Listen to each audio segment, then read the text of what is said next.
Beautiful. Welcome to the show, Josh. Run, Don't Walk, JTG Gaming. Glad to have you. I tried to prepare. I got through the first 5 episodes. Oh, great. Show, and I ran out of time. In fact, I didn't even finish the Jadwin episode because, I have a job, so I can't listen all day. You also have one of my favorite YouTube channels, which was surprising to me because we connected through the Everquest podcast. Yeah. And I watched the JTG gaming videos and was really into them and was surprised when I found out they were you. It's funny because Zaid said the same thing. I've had a couple people say that. They were like, "Oh, you're the guy." And I'll be like, "Yeah, I am." It's I don't in other forums, I don't know if forums is the right word. In other areas of my gaming, I don't talk as much. So like if I'm playing with people, I don't talk as much. So like people don't always recognize my voice. So like if you were to listen to, I don't know, like one of the Everquest guys, if they were to pop up in a raid and start talking, you'd be like, yeah, that's you. But people don't always do that with me because I don't always talk. So yeah, that's what's funny because I knew you through your voice through the Everquest crew. And I was always into everything you're always talking about. So it made sense when I saw that was your channel. Yeah. You didn't catch on with the Pacifist Berserker episode? That's the thing. That was the thing that made me realize it was you. That's what got you? All right. Yeah. That was the episode because I messaged one of the guys, Doomsday or somebody, and I was like, this is Josh's channel? Like, yeah. So I didn't tell anyone I was doing it. So I was just kind of one day I was like, you know what? I need to actually, you know what it was? It was last year, around December, end of December. I don't like New Year's resolutions. Okay. I don't make New Year's resolutions. At the start of a new year, sometimes I will try and come up with like a goal or something to work towards throughout the year. So it's not a resolution because I don't plan on quitting 2 weeks into January. It's a goal. So I say, you know what, this year I am going to try and do this. So last December, nearing the end of December into January, I said to myself, you know what, I enjoy YouTube. Many people do.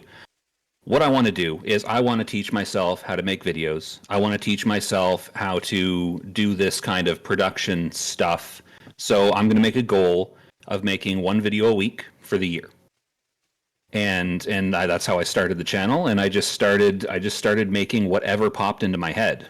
And sorry, you didn't ask, but I'm just explaining how my channel came to be. That's what I was going to ask. That's exactly where I wanted to start there. So you would never each week you wouldn't know what you were going to talk about, but you had an ideal that you were aiming towards.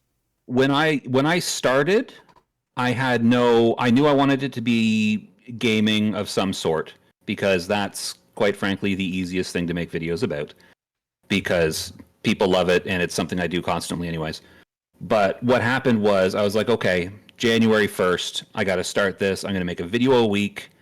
I got to come up with something. I had no plan, so I made some like Valheim videos, I think, some older Valheim videos, just kind of messing around with software, trying to figure out how to do things.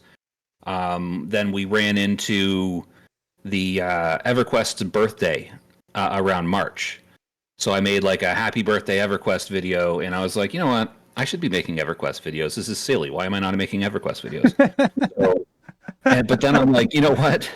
I made like a happy birthday Everquest video. Then I'm like, shoot, I got nothing else to say. What am I going to say? Really? So yeah, so I was brainstorming, and I was like, you know what I'm going to do? I'm going to make a list of my favorite zones because everyone's got favorite zones. So I'm like, okay, that's way too long of a list. So I need to make a list of my favorite old world zones.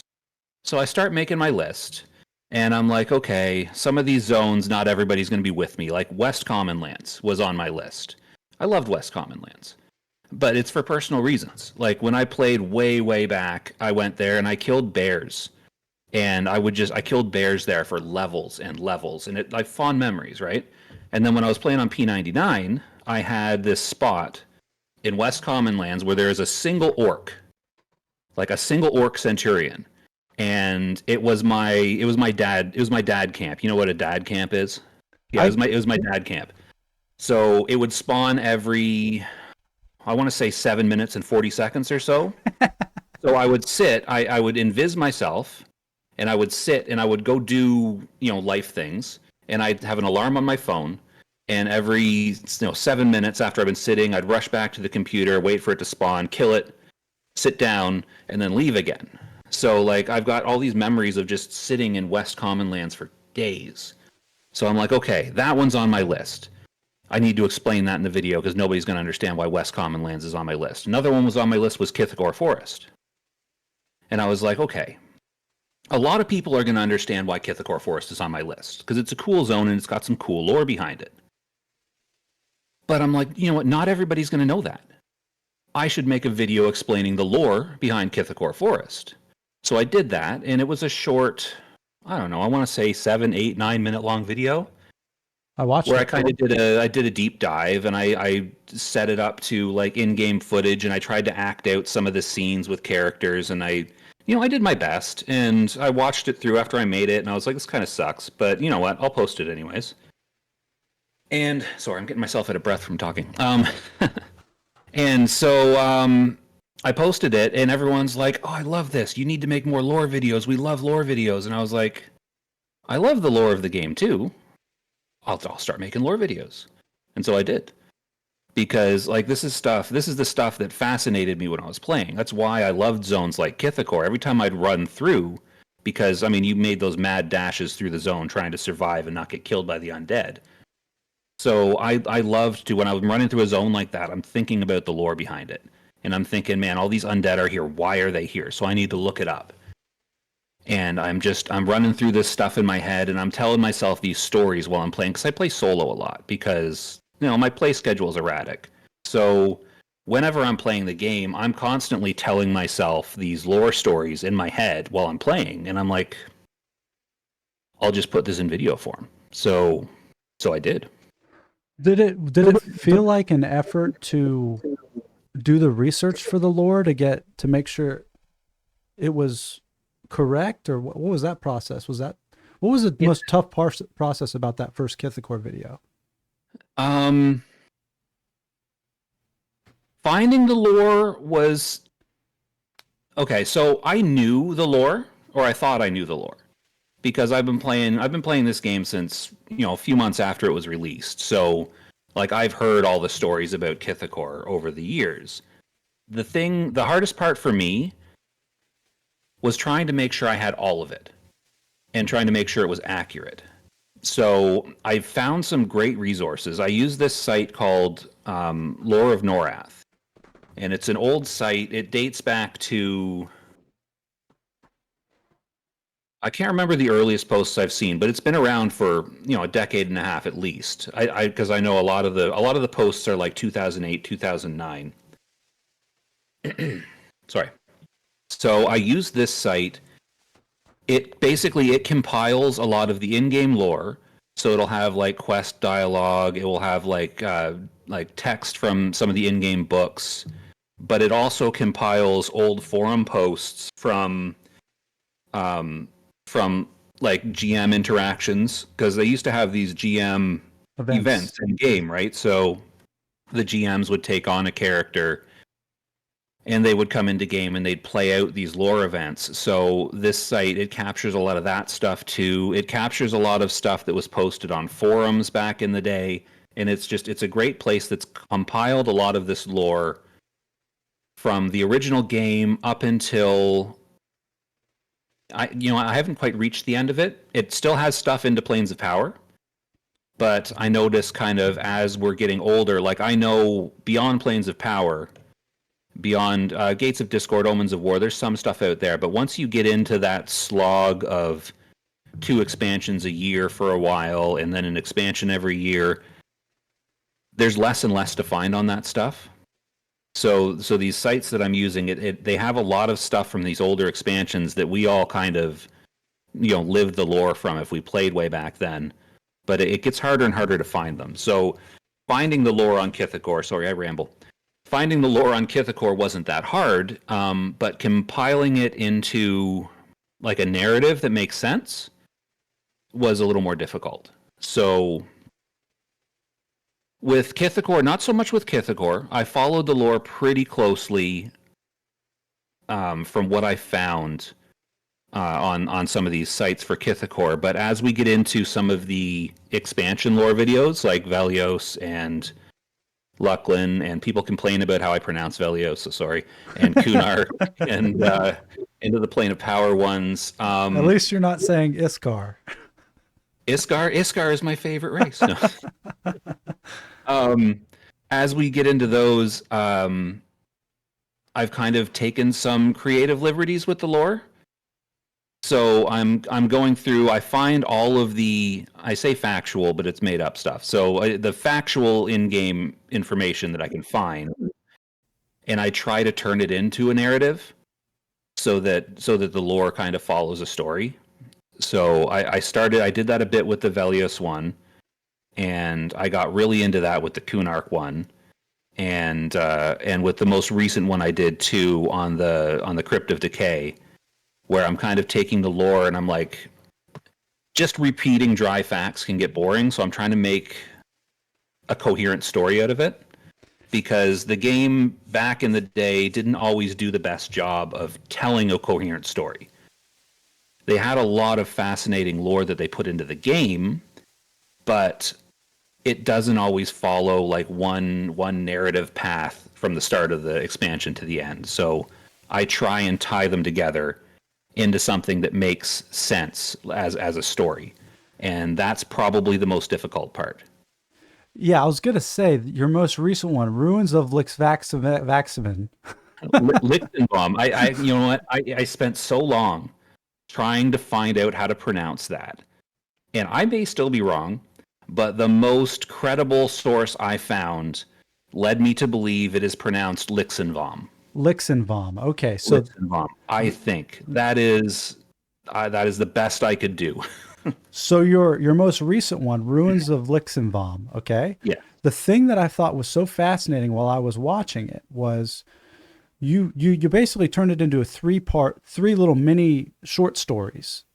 But yeah. Four mini short stories, and it connected me with the story because of the way that you told it, through the way you placed the characters and had them act out the story while you were telling it. It really personalized it, and I was so surprised that I felt connected to it when otherwise I don't think I would have. Yeah, and that's what I'm trying to do, and people like that. But I'm such a big critic of myself. When I'm making this stuff, I'm always like, okay, this isn't good enough. Like I'll picture in my head what I want the video to look like, but there's only so much you can do with EverQuest characters, right? But that's the thing, though, because I think, because for the game that, whoever's listening to this is, we are attracted to this thing, to the blocky character models, the imperfections, everything about it. There's something about it that sparked my own imagination that created a relationship. So it wasn't like just high fidelity graphics and high fidelity storytelling. It was almost the lack of these things that allowed me to participate in the creation of my own experience with Norath. And I'm watching the blocky characters. I'm watching you move the characters and interact with the best you possibly can, because it's 1999 game. Tough, yeah. But it's eliciting that same feeling, because I don't understand. I never knew the lore to Kithakor, but there was something inside of me that knew it when I played in the year 2000. Like going through that zone, I sensed what was going on without knowing what was going on. Well, it's so out of place. That's why I love that zone, because you're walking through the, for lack of a better word, the human area of Norath, right? So you walk through the Eastern Commons. Sorry, my head's still stuck in the old zones. There's only the common lands now in the modern game, but like old school and P99, you've got East Common Lands, you've got West Common Lands. So you walk through East Common Lands, and it's like nice, grassy, There's some orcs, but they're fine. You can kill the orcs. And there's bears and there's spiders, and it feels very earthy and mundane almost. And then you get to West Commons and you're going and there's snakes and there's more bears and there's bigger bears and there's these camps of these humanoid dervish, not are they dervish? Yeah, the dervish cutthroats and all this stuff. And it still feels very down to earth and mundane and safe. Like you feel I feel, I mean, I shouldn't say how you feel or how anybody feels. I feel safe Yeah. walking through the common lands. It's a comforting atmosphere. It feels very homey. There's these huts, these inns everywhere. And then you hit this zone at the end of the Western Commonlands. And you zone into this dark, just this canopy of trees, no sunlight even in the day. And it's just this atmosphere shift that the game hits you with. You walk into this zone and you can feel it. Even if you don't know this zone, you can feel that something has changed as soon as you've stepped in here. And it shouldn't be as dangerous as it is. Walking out of West Commonlands, a zone that you can gain experience in at level 8, level 9, you shouldn't walk into this zone and have to worry about taking 5 or 6 steps and getting attacked by these level 50 denizens of the plane of hate. Like that's not something that should happen, but it does. So it gets you thinking and it gets you imagining and you think, why is this happening? And then you walk through Kithakor Forest and you hit this little tunnel off to the right and there's a couple halflings standing outside and you walk through and then you're in, is it Misty Thicket? What's the Rivervale? It's and the happiest place on Norath. Yeah, and you're in Rivervale, and it's just the happiest zone you've ever been in, and there's all these little halflings dancing around and this jaunty music and this inn in the middle of town. And it's like, what just happened? What did I just walk through? They've got their own mayor. They've got a jum little tiny guy that runs around. I know, and it's just this thing that hits you, and you're like, there has to be a reason for this. There's no way the game developers were like, okay, safe newbie zone, literal hell on earth, safe newbie zone, and like, there's no way that's just that they thought, okay, that's the way games should be designed. I mean, I know this was 1999, but they should have known better, right? So you have to think that there must be a story here. So right there, it kind of compels you to do some digging and ask anybody you talk to. I'm talking about, of course, years ago, back before you Googled these things. It compels you to ask around and say, what's up with this Kithakor zone? Why are these undead here? Like, why do I have to skirt around the outskirts of these zones in fear of losing my corpse forever? Just trying to get from, safe human land to safe halfling land. Like, it does something to your mind that kind of digs you into the game more, right? So, and that's the area of the world I started in, really, when I started playing. How old were you when you started? I would have been 17 turning 18 in 99. Okay. So it's right kind of nearing the end of high school. And I'm hit by this just this crazy game that I never imagined could exist. How did you fall into it? That's another story. So, I had a friend in high school who was very connected in the PC gaming community in the city where I live.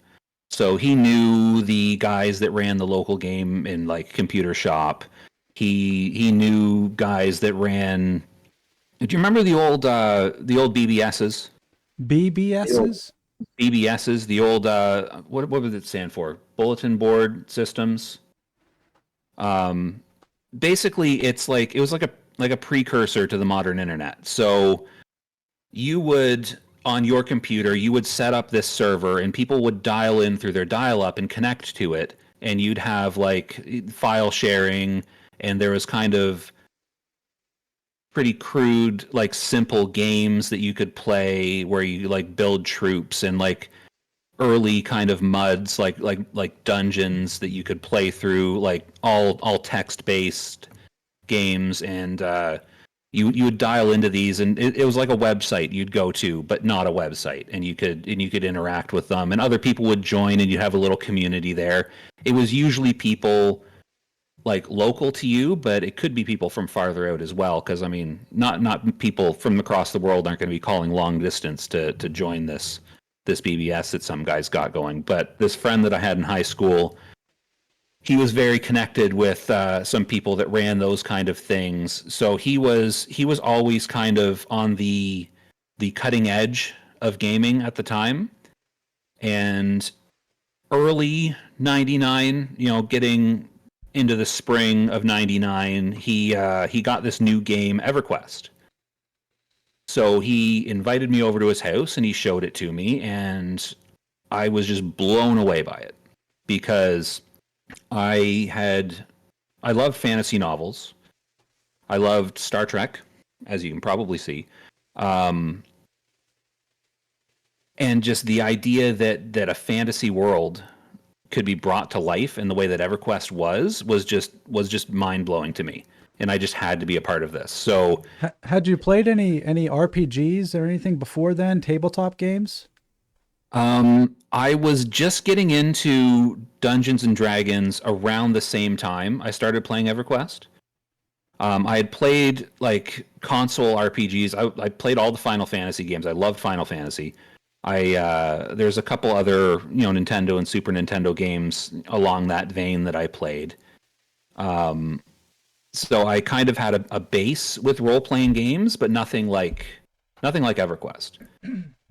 So he kind of allowed me to make a character on his account, and all I remember is making a high elf and fishing. I got myself a fishing pole and I bought some bait, and I went to that little pond in the secondary zone of the high elf city, whose name I suck at pronouncing, so I'm not going to try right now. And I just remember going, and I remember standing in that water and fishing, and then going to the vendor to sell the fish that I had caught for like a copper a piece. And just, I did that for hours. And I was like, I'm getting rich. I'm going to be able to buy myself like a piece of cloth armor soon. And just the fact that I was able to be so sucked in by such a simple aspect of the game, it's just, yeah, it hooked me right away. Like I could sit there and fish for hours. That's so interesting to me because I know the way you play today, and it's so similar. Like, Yeah, yeah, yeah. I you get sucked into doing some little thing for ridiculous amounts of time. you find niche avenues. It seems like every, at least the TLP launches I've known you in, you always find a niche avenue for you to generate massive amounts of profit. I try. So you're fishing, but you're using 6 characters to do it now. Yeah, yeah. It's the multi-box fishing exploit. You fish enough, it's infinite money, right? But yeah, no. And then I eventually got tired of pestering him after school to go use his computer, and I got my own copy of the game. But that's when I kind of ran into another problem because EverQuest is subscription based, right? Yeah. So I was able to go and buy the game, but I don't think you could even buy game cards at the time. I think you needed a credit card. Yeah. And my parents did not believe in credit cards. So they didn't have one. And I was a teenager. I didn't have a credit card. I was raised to believe that credit cards were evil. So, I mean, I didn't have a credit card. My parents didn't have a credit card. How am I going to play for this game? I managed to talk one of my friends, different friend than the guy that introduced me to the game. I was able to talk one of my friend's parents into letting me use their credit card after assuring them that it was completely safe, while at the same time not being completely certain it was completely safe because I knew nothing about this. Oh, cat on the keyboard. What was I saying? Oh, yeah, I was able to convince a friend's parent to allow me to use their credit card for this subscription as long as they kept a close eye on it. If they found any mysterious charges on their credit card, they were coming for me, and I had to get them the money at the start of every month. The $14 or whatever it was at the time. I don't think it was as much as it is now. It was a little bit cheaper. It was like 12 or $14. And I was able to do that. And I was always, the entire time, I was so stressed out that they were going to cut me off. Oh, wow. I kept telling my parents, I was like, you guys, you need to get a credit card. They would not. So yeah, I relied on that for a while. Um, Shockingly enough, as an EverQuest addicted player in my late teens, I actually even had a girlfriend at one point, and I had her parents let me use their card for my subscription for a while, and I was mostly just relying on the kindness of people I knew to allow me to subscribe to this game that I was just completely absorbed in. What did that look like for you? What was it? What was it like? What were you doing? What were you focused on when you did play? And how did it affect your day-to-day experience in the world? Well, I don't remember. I have a terrible memory when it comes to stuff like that. I don't remember my first character, but I remember the one that I played for the longest. It was a dark elf warrior because I knew at the time that starting stats on a character were important. So naturally, I took the character with the lowest starting strength and stamina to be a warrior because I was like, no, I don't want to do the obvious thing. I'm not going to play an ogre. I'm not going to play a barbarian. Everybody does that. Yeah. I want to be the dark elf warrior, and of course the female dark elf warrior, because I can't even do the whole men are stronger stereotype. I need to take the least obvious class, race, gender combination I possibly can. So my main character for the longest time, like all the way into Planes of Power, Wow. was a dark elf warrior, and I loved that warrior. I didn't level very fast What because was I would. what was your experience? Because I playing a female in EverQuest back in those days, because I got a wild hair in year 2000. I made an alt named Geneva that was a wood elf bard, Yeah. and it was like the gameplay experience totally changed. Did you notice that, or did you know that would happen when you started that, or was it? Did you I have that type of experience? I did because I noticed not long after. Sorry, I'm distracted by my cat. He's going to jump on my shoulders again. I noticed after making this female dark elf warrior that I gained the attention of some of the other players. I even had one higher level character, male character that took a particular shine to me and started following me around and chatting with me. And at the time, I'm like, I can't tell this guy that I'm not actually female in real life because, like, I already felt like I was lying by making a female character. So I was like, I can't give up the secret now. And after he first started talking to me, when I didn't say anything then, I was like, well, I definitely can't say something now. I've been like, this was a serious like conflict in my mind. I was like, I can't say anything. And then at one point, he gave me this weapon, this really cool like higher level weapon that I could equip. And he's like, here, like this is a gift. I don't remember the conversation word for word, of course, because this was 24-ish years ago. But he gave me this gift, and this weapon was worth hundreds of platinum. And I had never seen this much platinum in my entire time playing EverQuest. I mean, you only get 1 copper per fish after all. So this was an obscene gift to me. Like this was a big deal. And he gave me this gift, and he's like, you can make a surname as well, right? He's like, you should change your surname to my surname, and we could be like game married, game not gay, game married. Not that he knew of. Specify. He didn't know. And I was like, okay, sure. So I set my surname to his surname because I was just barely over level 20 at this point, and I felt so bad about it. Really?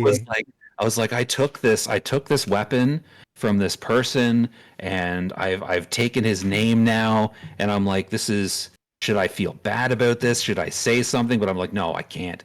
And I eventually just slowly ghosted him over the course of like months, where I would take longer and longer to respond to the tells he'd send me. And I'm like, I've still got this weapon though, because this was a good weapon. This weapon lasted me through my leveling, and not only was I poor, but I was leveling ridiculously slow for the first couple expansions as well. So I'm here and I'm benefiting from this kind stranger's gift, and I'm wearing his name above my head, which I didn't know how to change. I don't even know if you can change that.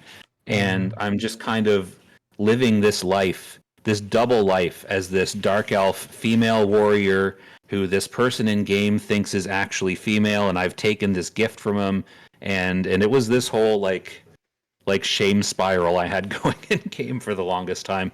And in hindsight, it's hilarious because I know now that people play the opposite gendered characters in games all the time. It's not a big deal. I mean, I know people that do it just because they prefer staring at a female avatar all day instead of a male one. Like, I mean, people do it for whatever reason they want. But back then it felt like it was a I'm real commitment.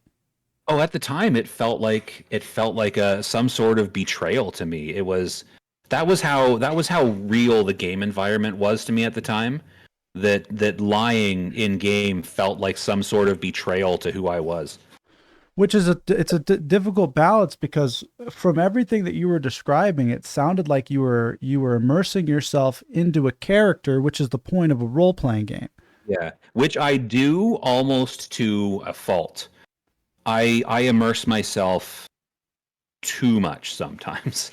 Like it doesn't matter what game I'm playing. I have I have a on my cell phone.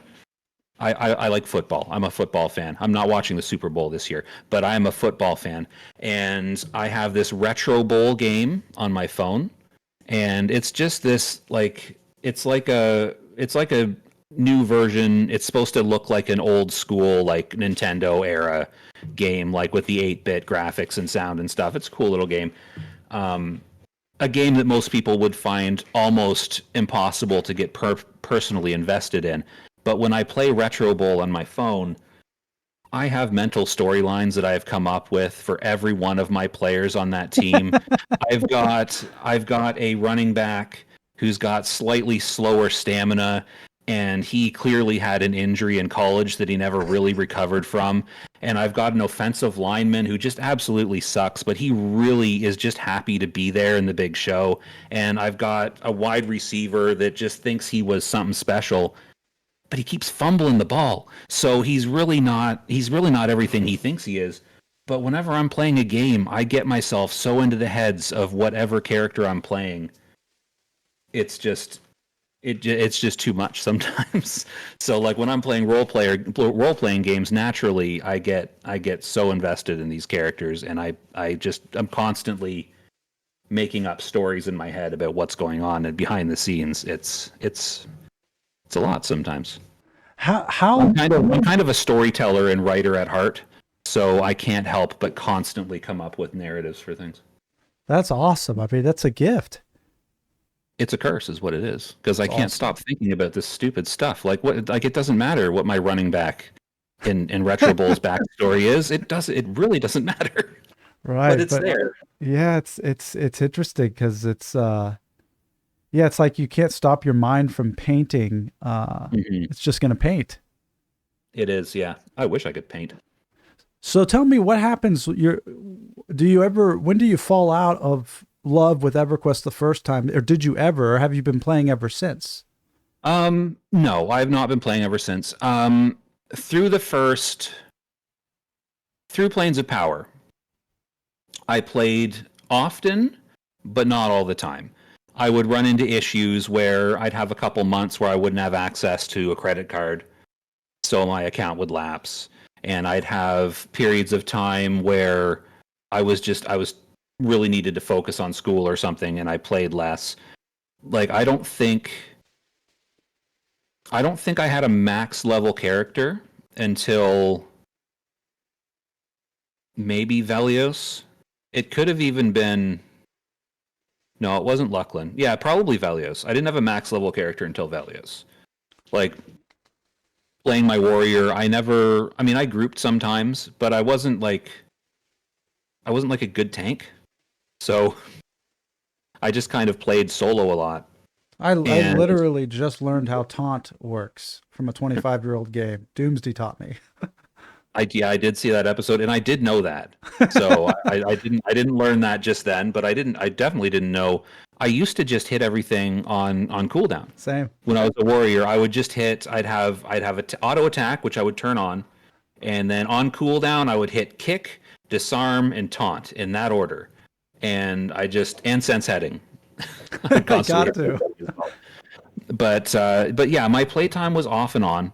I played it. Sorry, I'm hitting my desk and I'm shaking my camera. I start talking with my hands when I really get into something. I played off and on with a close friend of mine who started playing at the same time as me, but he had more friends than I did, so he quit more often than I did. So I played with him a lot in Velios, and I played with him a lot in Plains of Power, but he didn't play much. I think I played with him a fair amount in Kunark as well. But he didn't play much through Lucklin, so I didn't play much through Lucklin. I just kind of messed around solo. So it was. I've forgotten what the question was. What am I even talking about? Well, it was you're on your first run of EverQuest, and I was curious if you ever fell out of love. And Oh, right. If I ever fell in love with it, yes. So when I stopped playing like voluntarily the first time was during Omens of War. okay, So the way it happened was I didn't hit my stride with the game. I did a little bit of I must have had a max level character because I raided in Velios. So I did a little bit of raiding in Velios. None of the really top tier like Temple of Ishan stuff, but I did some some of the giants and some stuff like that. Like just some entry level kind of raiding in Velios, just to kind of dip my toe in. And then lost my train of thought again. What was I saying? you were talking about how you Oh, right. Sorry, I get scatterbrained. So, and then into Plains of Power, I really hit my stride with the game. I joined a more competitive raiding guild. We were doing the elemental planes, and I was really I was playing a lot. Like I had my character in, like I was tanking. I was an off tank in the guild, so I had some tanking duties. I'd tank some bosses. I was starting to get pretty good gear. I finally completed my epics. So in Plains of Power, I completed the Warrior Epic, which is like to this day probably the biggest thrill I've had in the game, getting that first epic done, yeah. because those were like the pinnacle Oh yeah. when I was not hitting max level back in Kunark. Like people that had their epics were worshipped as gods in game. Yep. So finally finishing my epic, even though it was in Plains of Power and 2 expansions too late, 3 expansions too late, it was still a cool thing, and they were still decent as aggro gaining weapons if you didn't have one of the good aggro weapons. So it was kind of a cool thing. Joined a guild, was getting good gear, was kind of getting more involved with the people that I was playing with, and it was around that time that I got kind of obsessed with trade skilling a little bit. So I told you that I played a Dark Elf warrior because it had the worst, starting strength and stamina for a warrior. I also decided that I wanted to max all of my trade skills as a warrior with the lowest wisdom And of the intelligence. character. And well, I guess I don't even know if it was wisdom and intelligence at the time. It probably was, but I thought it was just wisdom. So I stacked wisdom gear. I never got anywhere near capping it, because I don't even know if you could at the time with a starting wisdom of like 60 or 70 or whatever Dark Elf has. So I became obsessed with that, and I maxed most of them. Like I think the only one I didn't max was tailoring. So I was doing a lot. And then one day, while I was playing raiding with my guild, there was this girl that my parents had introduced me to, and she was bugging me to go out on a date. And I was like, yeah, I will. Like, I want to, but I don't know, maybe eventually kind of thing. And to be honest, I would rather raid than go out on a date at this point. But I remember one day we were raiding the plane of air in Planes of Power. And we were just kind of rolling along. I was an off tank, so I had an actual job on this raid. I wasn't just blending into the background. And this girl showed up at my front door. And she was knocking on the door and she was like, "Come on, it's time to stop saying no. Let's go out and get a coffee." And I was like, "I can't right now." And she's like, "You're playing that stupid game, aren't you?" And I was like, "Yeah, like I can't right now." And she just kind of, gave me that look like, "You need to grow up and go out on a date right now and turn this game off." So I mysteriously went link dead. I unplugged my internet connection because I was like, I can't just tell my guild I'm leaving mid raid. Like, this was a semi-competitive guild. They'd be like, "What are you talking about? You're leaving? We're in the middle of the plane of air. You can't just leave." So I unplugged my internet in the middle of the plane of air in an era where you can't just go get your corpse back. Oh yeah. So so I unplugged my character and I'm like, I'm gonna die in there. Like because you also can't just go zone out of plane of air. So I unplugged my character. I went out and went on this date, and the whole time I'm thinking, I'm gonna die in there and I'm gonna lose my corpse. I'm gonna lose all this armor that I worked so hard for. I'm gonna lose these weapons, like these epic weapons that I spent months pestering my guild to help me with encounters for. They're gonna wonder what the heck happened. Like, why did you just ghost us mid raid? And I'm thinking there's gonna be all these consequences to what I just did, and it really got in my head, and I was like stressed about it. So after that, I did end up getting my corpse back. Oh So wow. I was able to next raid night be like, "Hey, sorry, look, the power went out." I lied a lot in game. I was like, "Sorry, the power went out."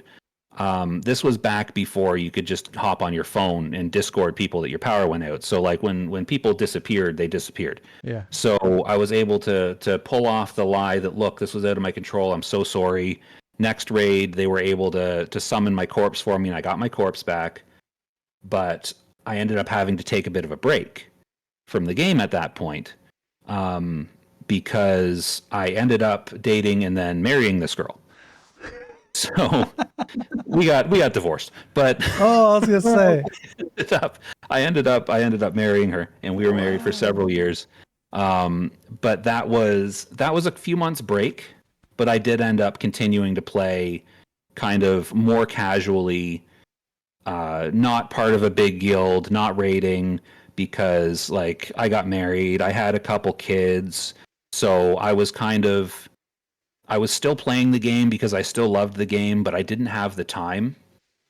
So I kind of had to take a step back, and then through Gates of Discord, I started to notice that the people that I had come to know over the years of playing were slowly disappearing.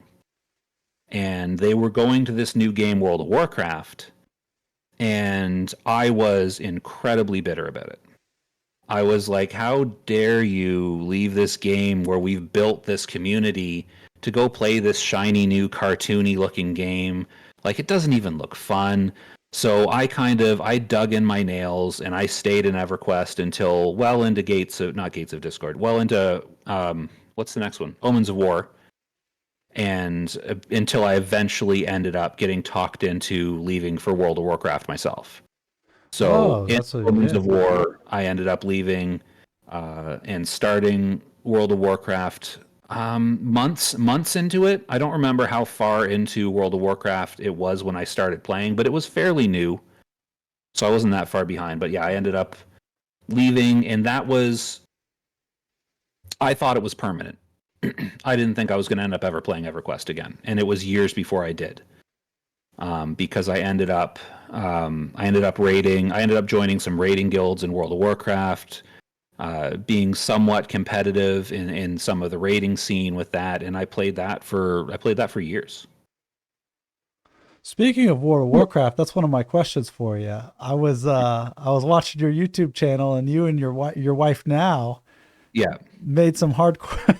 different wife.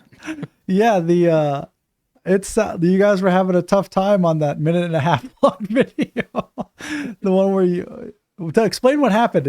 I thought it was going to be a series. It was, but so here's the thing with World of Warcraft. So this is now 2025 now, but 2024 at the time. So I started World of Warcraft back in 2004, roughly. Whenever Omens of War came out, it was shortly after that. My timeline's messed up. So at some point back then, I started playing World of Warcraft, and I played it for years, and I was really into that game. And then I quit for a while, and then I played it for a while, and then I quit for a while, and then I played it for a while, and then I quit for a while. And then in 2000 and COVID, whenever that all happened, World of Warcraft came out with Warcraft Classic. So they kind of ran it back and went back to day one and started the game fresh with no changes, and then some changes, and then lots of changes. It was a big deal in the community. And myself and a good friend of mine and my wife all got into that and started playing that together. So from the start of that, the three of us were playing, and we played pretty consistently for a couple years of that. We did a full year, 80-ish episodes of a podcast on World of Warcraft. Wow. There's I don't remember exactly how many, roughly 80 episodes, maybe 70. Is it still available? It is. It is called Mere Casuals. My camera's reversed. No, it shows up good on mine. Okay, it's reversed on mine. Mere Casuals, our World of Warcraft podcast that we did, kind of from the perspective of casual WoW players. We had a lot of fun doing that. We were so bad at it to begin with. We started out with just we bought one single cheap mic, sat it in the middle of a desk, turned the gain way up, and just sat around talking. So it picked up every crackle and every static. The audio quality was the worst you could possibly imagine. And we slowly got better at making podcasts to the point where it was decent near the end. I thought this was a good idea at the time. So I'm going to tell you about one of the very special episodes we did. I love going to flea markets. That's where I get a lot of my Star Trek stuff. I go and I comb through flea markets and I find old Star Trek stuff to buy and whatever I can find that I think is cool. So one day, on a day we were supposed to record, we decided to go hit a flea market about 45 minutes away. So I was like, you know what we should do? Let's grab the laptop. Let's grab our cheap single mic that we turn the gain way up on, and let's set up a recording studio in our van, and let's record on the road on the way to this flea market. So we did Mere Casuals on the road, and we recorded an audio podcast from a moving van, not a moving van, but a moving van, while we drove on the highway out of town.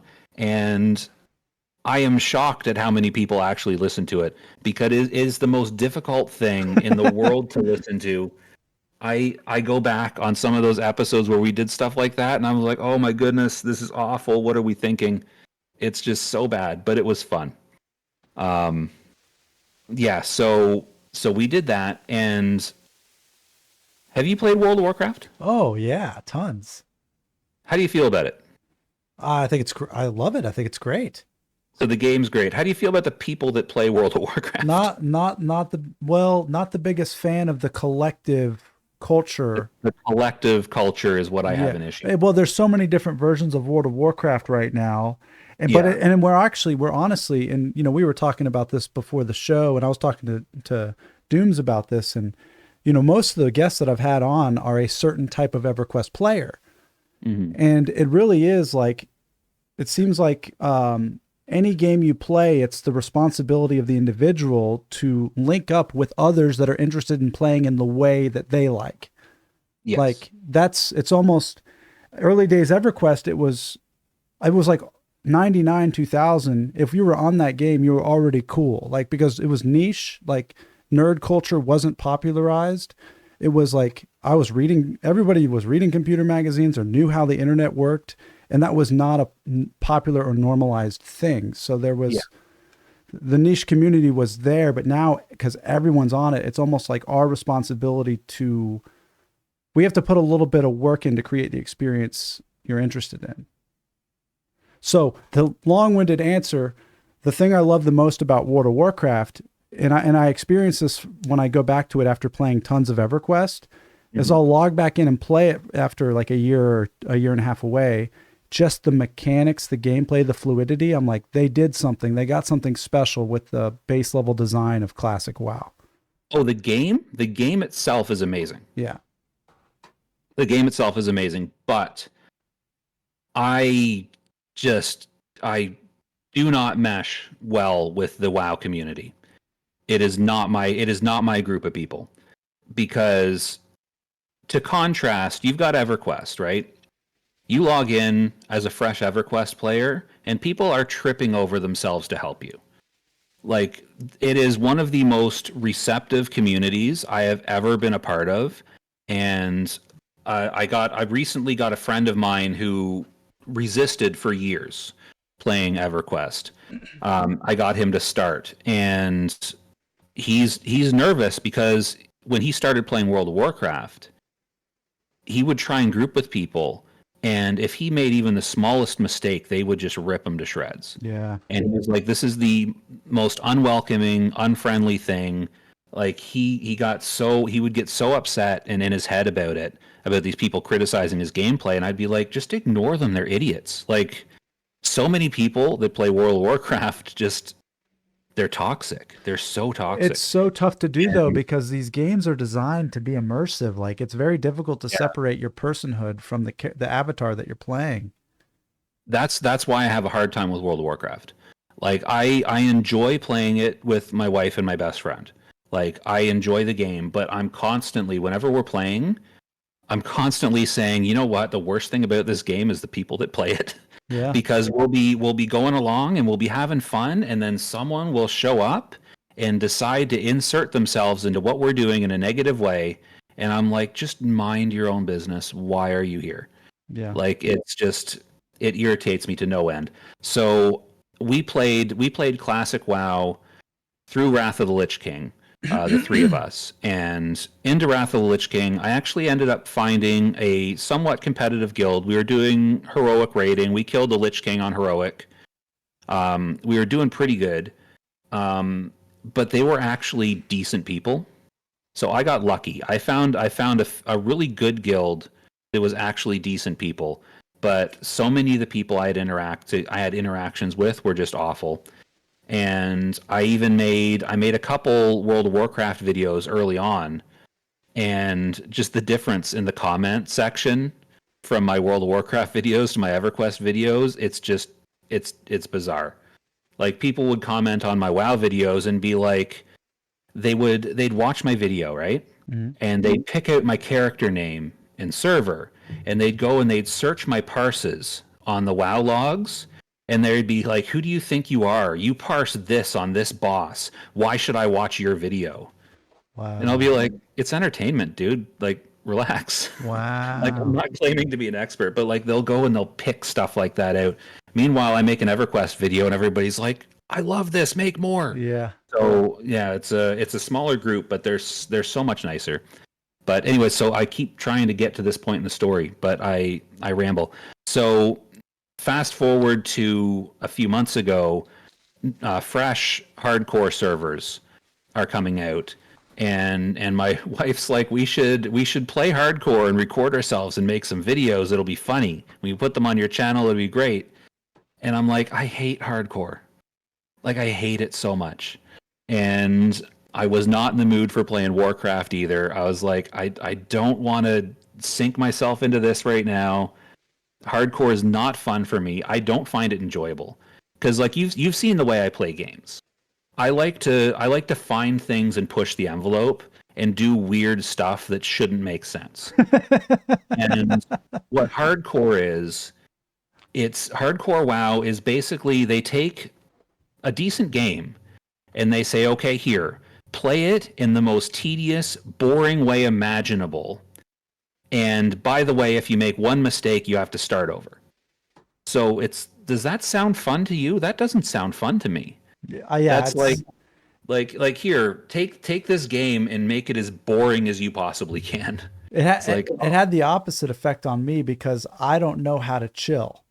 so it's like I'm constantly riding the lightning between and risk having to do like risk assessments in every cave, you know, like it hyper it made it hyper realistic for me. well, yeah, but the thing is, as good of a game as World of Warcraft is, it's still a buggy game. Yeah. So you could be killed by a game glitch at any moment. Yeah. And like, imagine spending like 100 hours leveling your character up. You're about to hit max level and the game glitches and you die.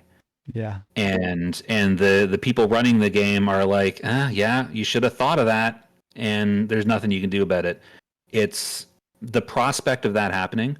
Like our characters, when we were playing, we did play some hardcore. I didn't end up making much content because honestly, I hated almost every minute of it. Yeah, you didn't want to do it. And also, my friend that we play with, he recorded all the sessions too, and he's been making videos of our playtime on his channel. So this playing hardcore with my wife and my friend, rather than me making videos, I'm just like, you take it. Like he's been clipping all our stuff, and I can plug his channel. It's Potato PC. Yeah. Potato spelled with an E on the end because he's a psychopath. Like there's no E on the end of potato, but apparently potato was taken. But Potato with an E on the end, PC. He's my best friend Al. He's been clipping our hardcore gameplay and making like shorts and stuff out of it. Are y'all still playing? No, we got off of hardcore. We've still got active accounts. Like the three of us will get on and play like maybe once a week, twice a week for a couple hours, just as something to do together. But I'm not like playing. Like I have an account that I mess around on sometimes. But every time we play, he records our sessions and makes shorts and stuff because we spend the whole time talking on Discord and just saying, like, we say the most ridiculous things sometimes, and he clips the funny stuff out, and some of it's hilarious. Check it out though. It's if you're looking for that stuff that I said I would make on my channel and didn't, it's because it's on his. Will you share the Pacifist Berserker story? Pacifist Berserker? Well, let me give an intro to the Pacifist Berserker story before you start, because you can watch you tell the story on your YouTube channel. You titled it the craziest thing I've ever done in Everquest, right? Yes, because it was crazy. Yeah, and it was crazy. And this is my perspective was so I'm in the Discord channel, the Everquest podcast Discord channel with you, and we're playing every Saturday morning and we're doing stuff during the week, and you had talked about this, or you had shared what you were doing with us, but it wasn't public, or like you didn't want anyone else to know what you were doing because it was a strategy. I didn't want anyone messing with my system is what I didn't want. Well, it was a totally, no one had ever done it, what you did and what you discovered. Yeah. So people knew that the thing existed, but I don't believe anyone had ever used it in the way I used it. Because it was unique. It was unique to the server we were on as well. So yeah, I mean, you were like, guys, I figured out this thing, and I was like, what? Well, so I'll back it up to how I figured it out. Okay, so I knew this was a thing because way back, one of the times that I came back to the game, like I came back to the game after quitting a couple times over the years, and one of the times I came back, I somehow figured out that I could hand in the old planar gear that I had rotting in my bank into the guild masters in Plane of Knowledge for like diamonds.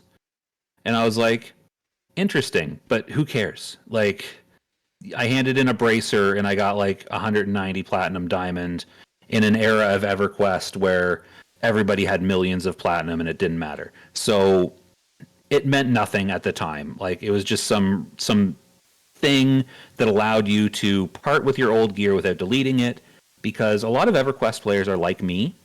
You get something that's cool at the time, it's hard to delete it later. Like, if you get, like, I still have that original warrior. I'm digressing again. I still have that original Dark Elf warrior. That original Dark Elf warrior that I had, that I rolled, I think I rolled that warrior in 2000. I still have gear that I got raiding in Plains of Power. Yeah. And I still have gear that I picked up in Velios. I still have my epic weapons on that character. I hoard things. I still have in my bank. I looked recently because every so often I'll get on that character. I remember raiding. I may get the details wrong, and people may needle me on this, but I remember to this day going with my guild to raid Saren in the Plane of Torment, and Saren dropped a shield, and my guild decided that I could have that shield because I off tanked her bird. Sorrow Song, I think her bird is called. I off tanked her bird for that raid. And they were like, you did well. Have this piece of loot. You can have this shield. And I still have that shield in the bank because that meant something to me. I was like, my guild gave me a piece of tank loot and said, good job. This will stick with me forever. That was in 2004. I'm still thinking about that in 2025. Yeah. But that has nothing to do with the Pacifist Berserker. So the Pacifist Berserker we were playing on Mischief. And Mischief is a free trade random loot server. So that means, you've explained this on some of your other episodes, but that means that items that are normally tagged as no drop can now be traded. Not all of them, but most of them.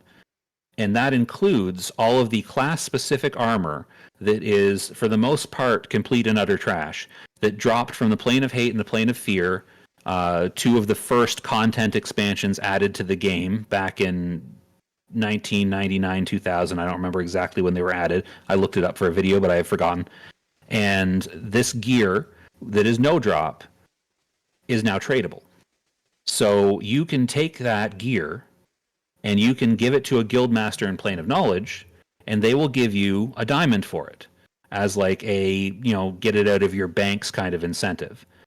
But what I noticed when I was playing on Mischief is I was going to the Plane of Fear and Plane of Hate because it's fun and no one else was there. And I was like, I just want to go kill these things that I couldn't kill before. So I was getting this planar gear and I was turning it in for the diamonds because I didn't want it to rot in my bank and I couldn't really do anything else with it. And I noticed when I handed it in that I was getting experience for it. And I was like, hold on. How much experience am I getting for this? So I turned it in, and at level... What level would I have been? Planes of Power. So at level 65, I was getting like a fraction of an AA. And I was like, it's moving my bar. This is not insignificant. What would I get as a level 1? So because it's tradable, I made a level 1 character. I took the Plane of Knowledge stone. I go up. I hand it to one of my characters because I've got a bunch of different accounts. And I hand in that piece of gear with my level 1 character. And it gave me like 20% of a level. Wow. And I was like, okay, hold on here. What am I going to get at level 5? So I make a level, I go and I take this character that I've just rolled and I go kill a bunch of stuff and I take a couple hours to level up to level 5. And I come up and I hand myself a piece of gear and I get like 16 or 17% of a level. And I'm like, oh, this could be a thing here. So I'm like, could I gather enough of this gear to level a character from level 1 to 65 just by turning in this gear? And I'm like, that's insane, right? And then the other voice in my head is like, yeah, but do it though.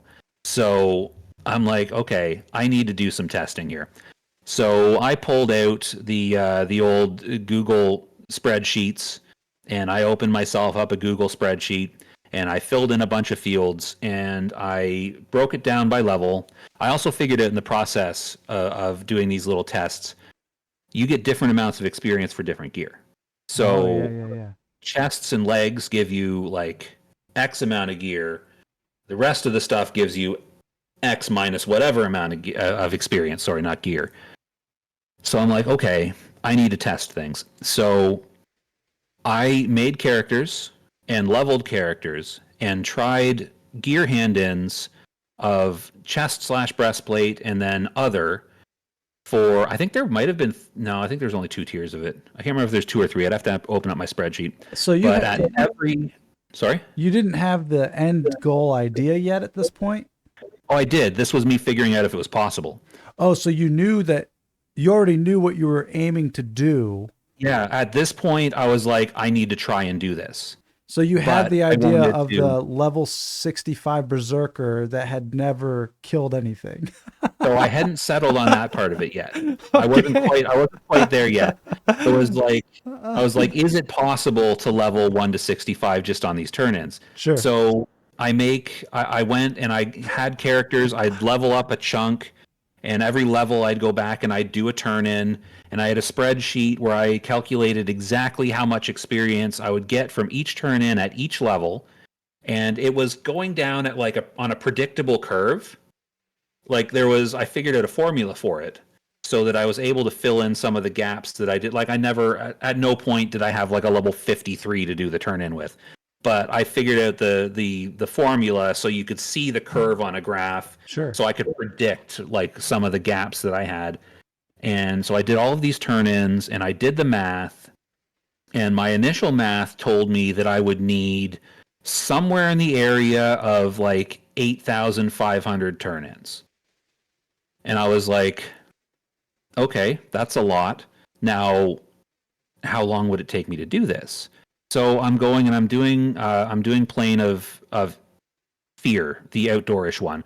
Plane of Fear is where I did most of it because I didn't have a wizard.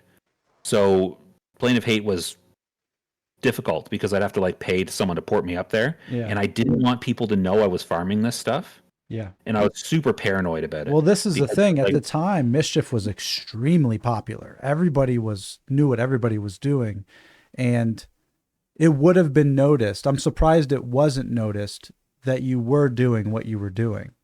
So, yeah, so I had to figure out, okay, can I farm this much gear?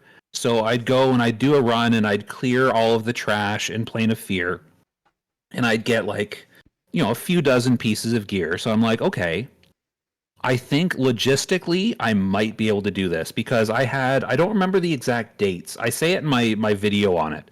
I don't remember the exact dates off the top of my head, but I had a few months to work with. Yeah, because Planes of Power is was out for like 4 months. Yeah. So like, well, yeah, but I started. Yeah, you know what? I started. Yeah, it would have been right at the beginning of Planes of Power.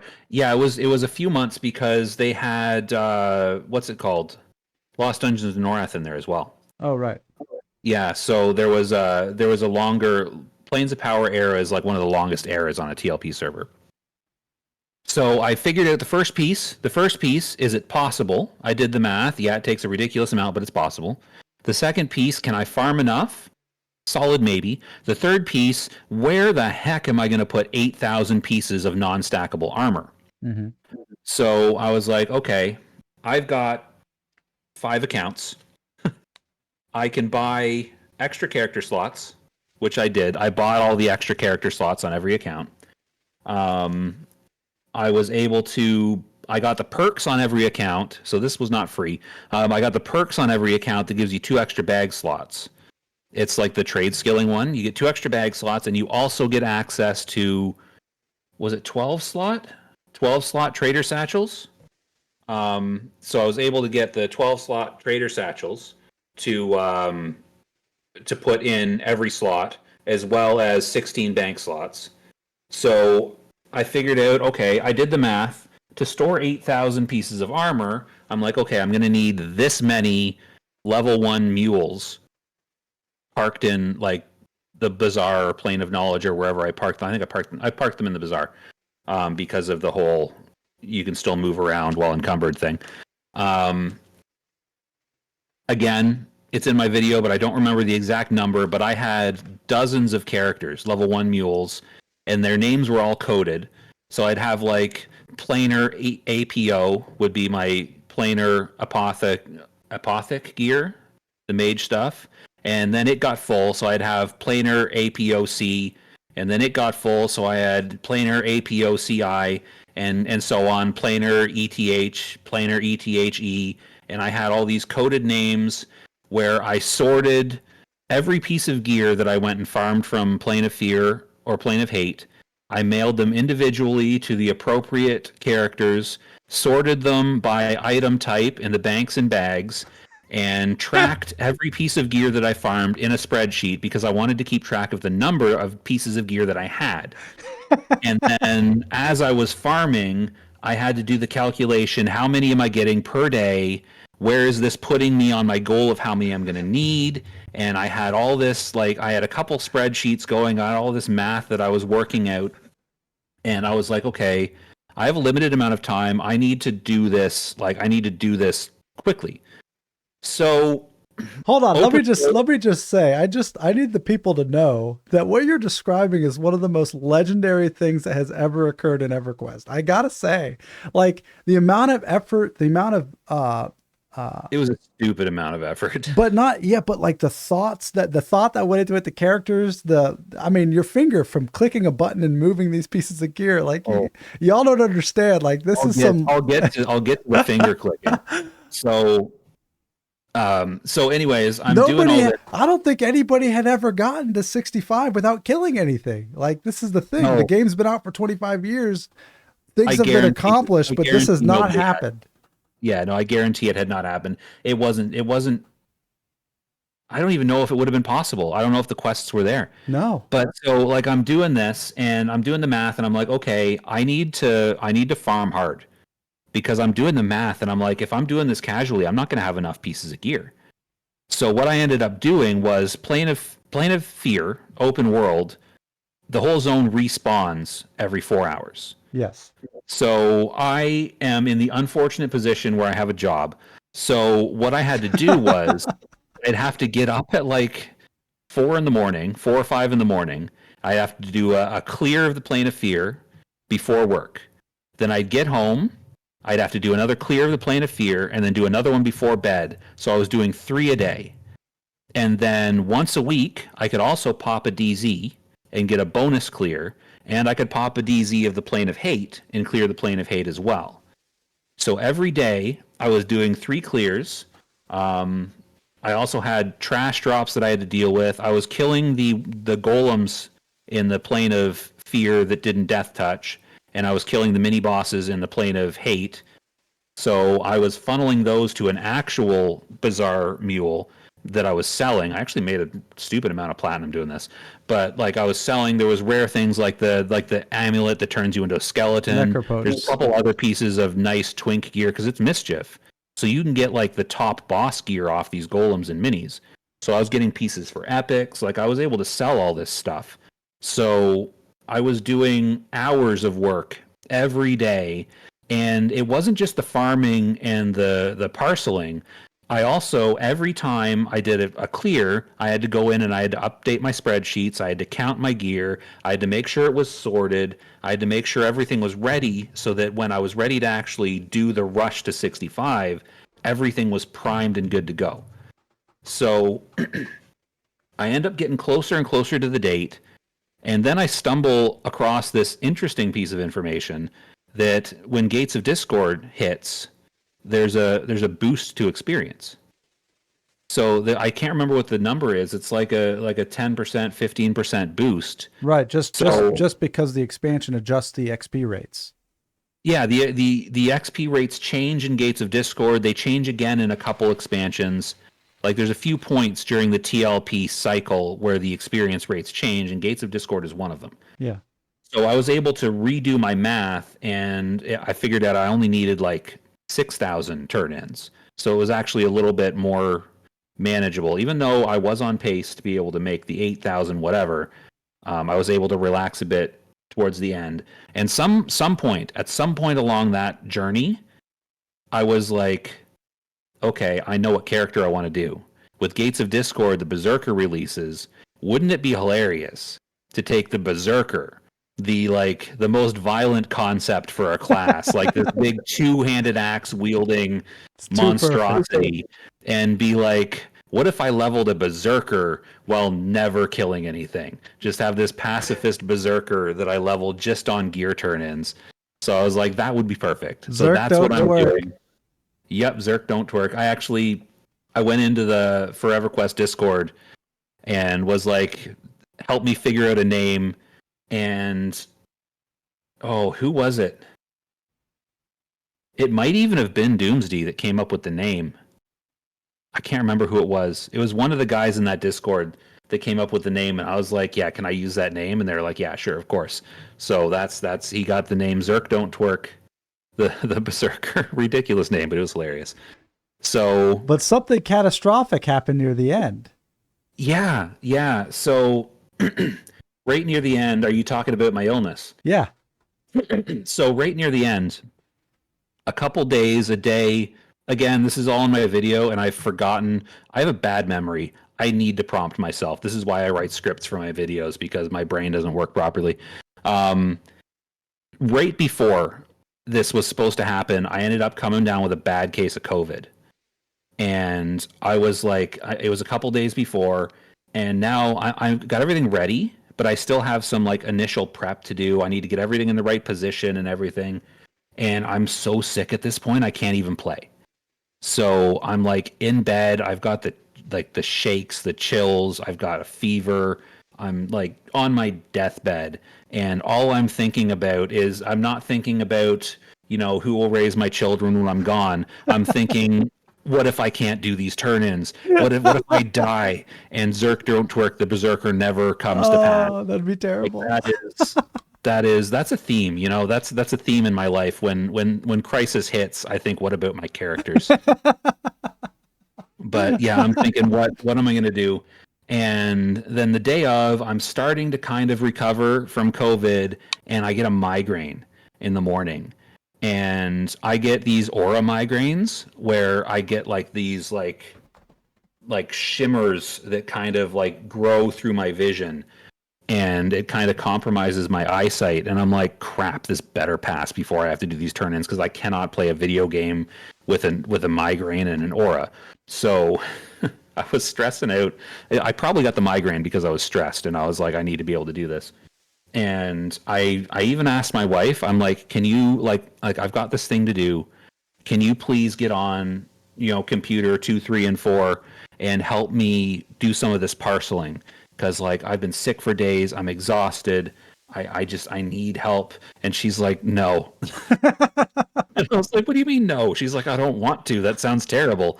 And I was like, but it's important.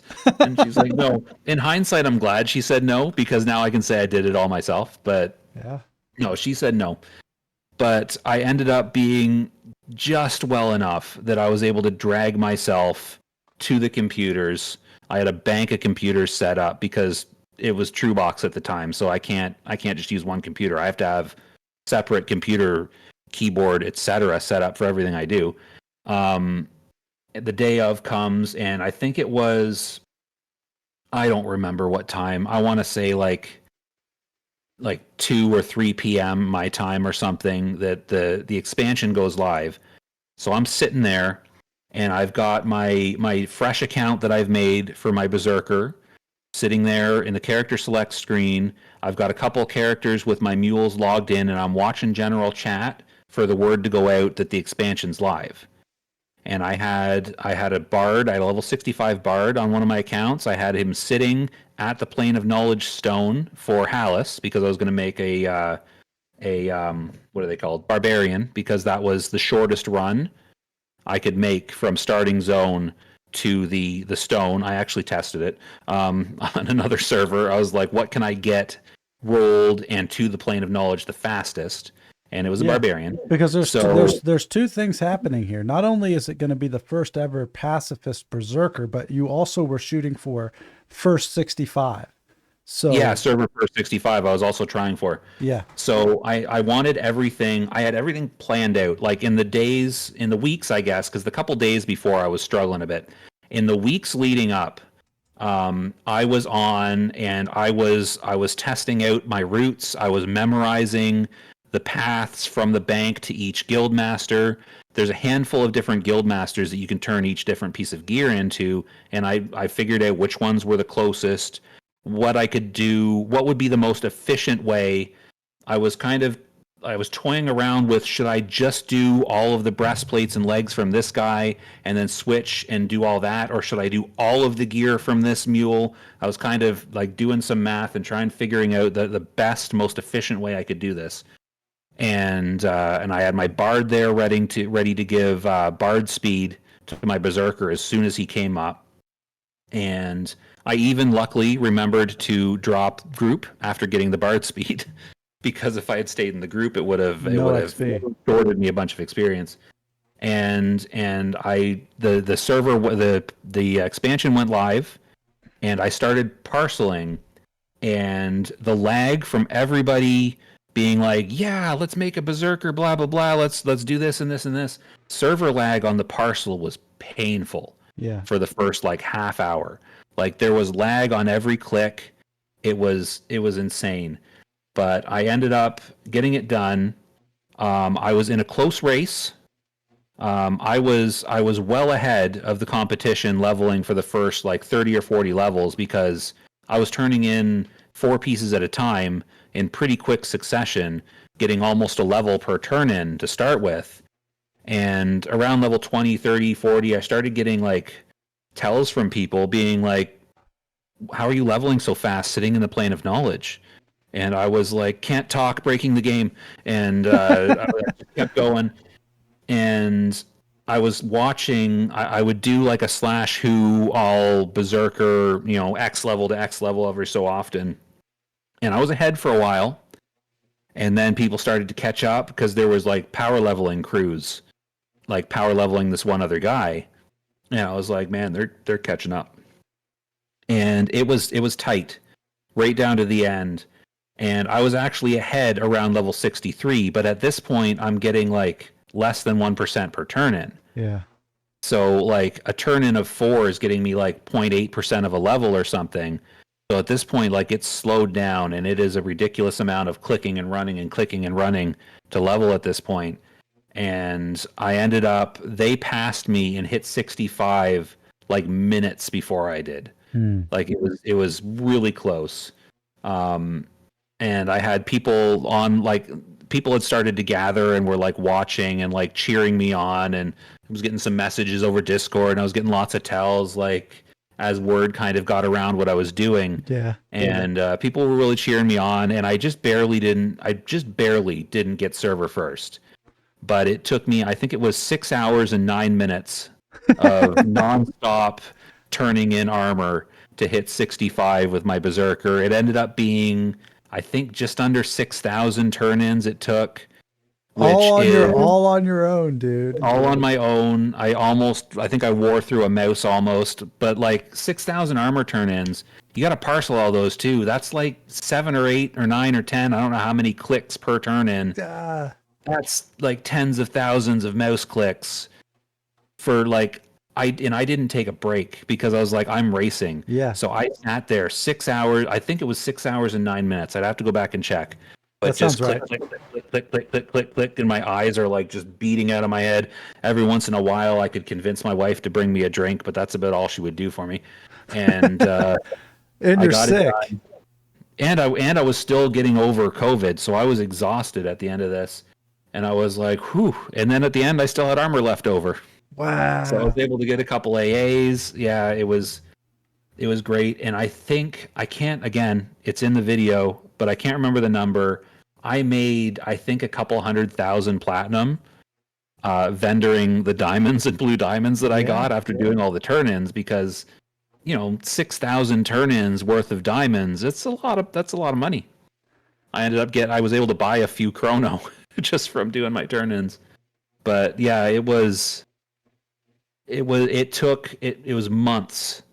months of work and planning and then hours of execution. It was definitely wild, and I don't regret a second of it because I'll always have that story. I So mean, I'll never forget it. yeah, I thought it was something special. No, it really is. It's so fascinating to me that I'm curious about how an idea like that can grip a person to put in just to do something so difficult, time consuming. Like, would you have, if you knew what it was going to take before you started, would you have started? You know what? Because I did the testing early on, I actually thought it was going to be more than it ended up being Right. when I decided to do it. So yeah, that's, I'd say that's more than 50% of the reason why I did it. Because I was like, this is ridiculous, but I don't think anyone else is going to do it. No. So, and that's why, like, I really wanted to keep it. I was keeping it close to the vest. I didn't tell anybody at all for a couple months. Like, even you guys in the Discord, I didn't tell you guys until like a week or two before, because I wanted to be sure that I had my farming done before anyone knew, because I didn't want word to get out, because I was relying on being able to go in and having the open world Plane of Fear zone to myself every day. Yeah. And if word got out, and even one or two other people were like, wow, that's a cool idea, I want to farm some too, then suddenly I'm competing for all these spawns, and the whole plan goes out the window, because I couldn't have done it on DZs. No, Because instead of getting like 20 clears a week open world, I would have had one clear a week on DZs, and I wouldn't even come close. did you ever encounter anyone in the plane where it got a little dicey, that you thought that maybe someone might be up to you, knowing what you're doing? No, because honestly, I was also killing stuff for epics, and anyone coming into the planes, and like those planes during Planes of Power era, they're just there for the epics. So I helped a bunch of people with their kills for the wizard epic with the broken golem. I helped a bunch of people get their vampire essence or whatever drop for the enchanter epic, because they'd come into the zone, they'd be like, have you seen any of these? I'd be like, yeah, there's one on this corpse, there's one on this corpse, there's one on this corpse. The amygdalon tendril for the bard epics in there too. I sold a bunch of those. I was selling those for 20,000 platinum each for a while. Wow. And so I think I flooded the market and single-handedly tanked the value of them because they stopped selling after a while. I think all the bards had their epic at that point. And I was killing, like I said, I was killing the golems and selling their loot. So anyone who sees me in there, I think they just assumed I was there for the plat, right? Right. So nobody asked. Yeah, that's a and good if cover. they did, I was like, yeah, I'm just farming plat. I'm just in here. Or I was like, I just like this zone, I'm just hanging out.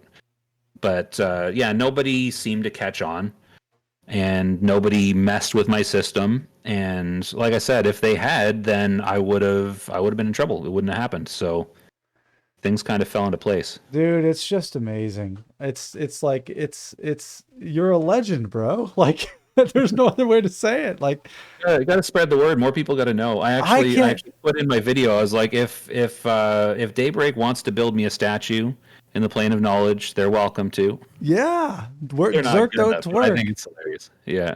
We got I went to YouTube to type it in, and it couldn't. I had to go to your channel because I don't know if there's a tag that says Pacifist Berserker on it. I am almost certain I did not put that tag on, but maybe I should. I probably should. Absolutely, because it's, yeah. I want to ask you, while we're on the subject of Forever Quest, Mhm. how did you discover Forever Quest? What brought you into the Discord? World of Warcraft is the short answer. World of Warcraft. No, it's the short answer, but there's a much longer answer that makes sense. So I was playing World of Warcraft at the time, early COVID. I was playing classic WoW with my friend and my wife, and I was listening to some World of Warcraft podcasts. And I found myself thinking, man, I really wish there was content like this out there for EverQuest. And there wasn't much. And I ended up stumbling across the ForeverQuest podcast while looking for something in that vein for EverQuest. Now, ForeverQuest was not what I was looking for, but I enjoyed it. So I actually found them quite early on. I don't remember how many episodes were out, but I only had like, I don't know, maybe 20 or 30 to catch up on at most. Were they When I started. were they They still were in still on P99? P99. They were on P99 for months after I started listening to them. So it was still pretty early on. I But think yeah, you kind of became like a character in the show, didn't you? Because you guys were playing together, right? we were playing together, yeah, and I was a guest on their show, I don't know, 3 or 4 times. I don't remember exactly, because I sometimes feel the need to try and insert myself into things. So I was listening to them for a few months, and then I was like, I ended up sending Jeff a message on Discord after I joined the Discord. I ended up sending him a message and being like, "Hey, if you're looking for guests, I could do an episode on trade skills, because trade skills has always been a thing I've loved doing in EQ. I was like bring me on and I'll do some EverQuest trade skill chat with you." And actually, I you know what? I completely forgot about this until just now. What I ended up doing for that episode is I was like, you know what? I'm gonna level jewel crafting on P99 and see how much money and mouse clicks this takes. And I leveled my jewel crafting up to like 200 on P99, and I tracked on a spreadsheet how many mouse clicks and exact cost it took me to get each milestone of jewel crafting. Where So does maybe I'm a sucker for these stupid, ridiculous, how many numbers can I get out of a thing well situations. you haven't heard, Jadawin's been on the show. He does the same thing with parsing. Is it something that you do in your career or your life as well? Are you on spreadsheets a lot, or what do you think that is? Far from it. I work in a group home. So my life has absolutely nothing to do with that. It's just something I enjoy. I like little stupid detailed things like that. That it's so fascinating. Yeah, I don't know what draws me to it, but like trade skilling in EverQuest, it's so like so many little details and things. There are so many, like there have got to be tens of thousands of trade skill flagged items in EverQuest at this point. And just the overwhelming amount of that, like even like I'm back playing. So I should probably say where I'm at in the game right now. I played on Mischief. I played on Oakwind for a little bit. I played on Teak for a bit, and then finally decided, you know what? I need to not play on TLPs right now. So right now I'm playing on Firiona Vie, the live server. So I've been on there for a few months now, and they're on live, like they're like on the current expansion, right? So they're 33 expansions in. So I'm like, okay, I've got myself a druid because for some reason I love druids. And I've made it my goal. What I'm doing now on Firiona Vie is, aside from leveling, I am trying to learn all the trade skills. I'm trying to get my trade skill knowledge up to par. So I need to. I'm 33 trying to expansions worth of trade skills. I'm trying to figure out. I'm trying to play catch up Oh and my figure out how to god. trade skill, because I haven't. All the TLPs I've played, the farthest I've played on a TLP is the Serpent Spine. So like and that's expansion number what, like 8, 9, 10, 12? I don't remember. It's not that far in. Like it's barely a third of the way in. Yeah. So I've decided that I need to play catch up and get myself up to date on trade skilling, which is just it's ridiculous because there is so much. So much. Like, And it's borderline overwhelming, but I'm like, I want to do this. I love trade skills. I want to do this. but you also have to level too to get access to the higher trade skill tiers, right? Yeah, yeah, and I've got my druid is up to. I've been there a couple months. My druid's up to. I think I'm about to hit 109. Max is 125. Are you boxing? Yeah, I've also got a Shadow Knight that I'm playing. My Shadow Knight's 106 because I was kiting with my druid to level, and I was like, I can't do this forever. I need a tank, so I'm playing a Shadow Knight druid duo. With two mercs. Just one. Okay. I use a healing merc paired to my Shadow Knight, and then I use my druid for damage. Okay. Because why do things in any kind of reasonable way? But yeah, Shadow Knights are actually decent damage as well in the newer iterations of the game. So I've been doing that, but I also I've joined a guild. I've found my happy place in EverQuest in the past few months. Really? Tell me about it. I'm gonna go on another tangent here. Yeah, so please. I've been playing TLPs since what was it? Mangler?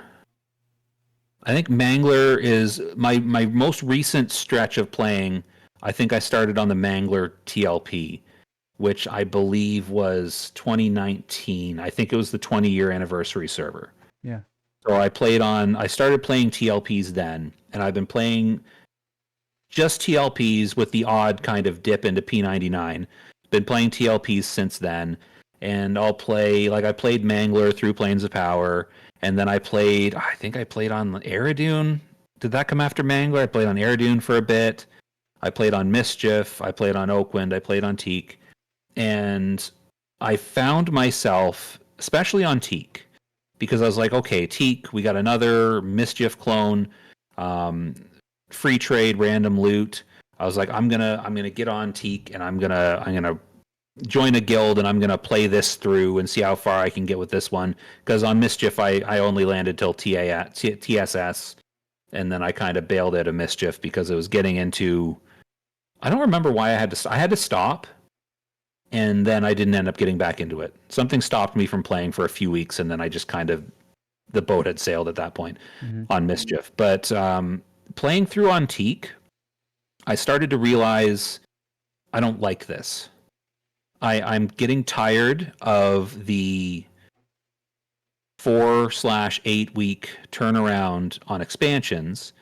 I'm getting tired of constantly having somewhere to be. Of like, okay, Planes of Power's out, got to hit 65, got to get AAs, got to raid. Okay, Lost Dungeons is out. I have to do Lost Dungeons even if I don't want to. And then Gates is out, so I got to do Gates. And then Omens is out. I got to level again, and then I got to do Omens. I realized that the constantly having something that I had to do wasn't fun. So I kind of lost interest in Teak. My original plan was to do a run back on the Pacifist Berserker thing with another class. But I was like, you know what? I already did that. I was like, I don't want to do it again. And it's funny because when Teak hit Planes of Power, I was like, I don't want to run this back. I don't want to do Planes of Power again. I've done it. I've done it a few times on TLPs. I don't want to do the rush. I don't feel like rushing. Rushing is not my play style anyways. I like to have less conventional goals. So I was like, you know what? And I stumbled across around this time when I was starting to realize that this wasn't fun at the moment. I stumbled across an EQ streamer named Fezzlewig, who gets a few viewers on YouTube and Twitch. He's not like there's not a lot of huge EQ streamers, but he's an EQ streamer. And he had a guild on Firiona Vie, and I was like, they sound really cool because they are one of the most laid back, accepting, welcoming groups of people I've seen, and that's even for EQ. That's for a game that's already filled with nice, friendly people. These guys are nice and friendly even by their standards. Wow. So I rolled up some characters on Firiona Vie, joined that guild, and started raiding Planes of Power with them. No. So they've actually got got a group. Why were they doing Planes of Power? Because it's fun. Wait, so I thought they were on Firiona Vie. They are. That's the thing. They've got a raid group that has been progressing through the expansion, starting at the beginning. So right now they're on Planes of Power. So what we do is we've all all turned off experience once we hit 65, switched it all to AA so we can't level up, and we're going through the planes of power progression. So once a week we'll get on and we did Solasec Row, the Solasec Row minis to flag for Solasec Row yesterday. And we're almost done all the tier 2 stuff. We got the elemental planes next, and It's then we're so going to funny because you left Teak to avoid that. No, I left Teak to avoid having to do it. Right. I'm doing it by choice on Firiona Vie.